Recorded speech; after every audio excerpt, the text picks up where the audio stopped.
আসসালামু আলাইকুম আব্বা, ভালো আছেন আপনি? ওয়ালাইকুম সালাম।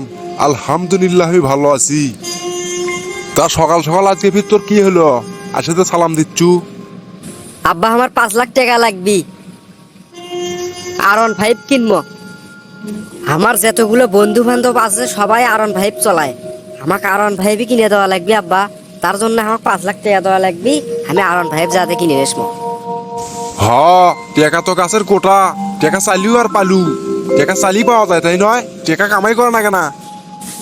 আমি ওগুলো কিছুই শুনবো না, আমাকে টাকা দেওয়াই লাগবে।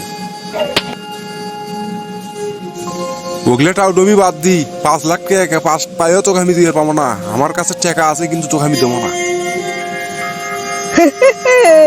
আব্বা, আপনি এটা কথা বললেন?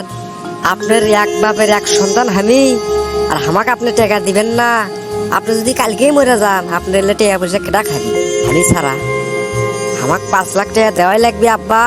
আমার বন্ধু বান্ধব যতগুলো আছে সবাই R15 চলায়, তাই আমি R15 কিনে স্কুলত যাবো। না হলে আমি পড়াশুনো কিছুই করবো না, সব বাদ দেব।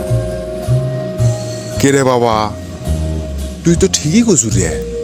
কালকে যদি আমি মরে যাই তাহলে আমার খাবি কিরা রে? আমার তো কোনো ভাইও নাই, আর আমার তো কোনো ভাজতে বুঝতেও নাই যে তারাই খাবি। তুই আমার একটা মাত্র সন্তান।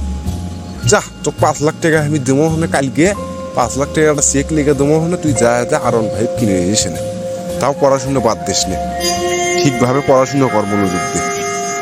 হ্যাঁ আব্বা, আপনি ঠিক কইছেন। আপনি মরে গেলে এলে খাবি কিরা? আমি ছাড়া একমাত্র হাবি আপনার সন্তান। আমি তো এগুলো খাবো। তা আমার শখ হয়েছে আমি এটা R15 কিনবো। সবাই আমার বন্ধু বান্ধব ফ্রেন্ড সার্কেল যেগুলো আছে সবাই R15 কিনে স্কুলে যায়। তা আমি কি সাইকেলে যাবো? এই জন্য আপনাকে আমি আজকে করলাম কথাটা। হ্যাঁ বাবা, তুই ঠিক আছু বাবা। আয় বাবা, আমার বুকে আয় বাবা, আয়।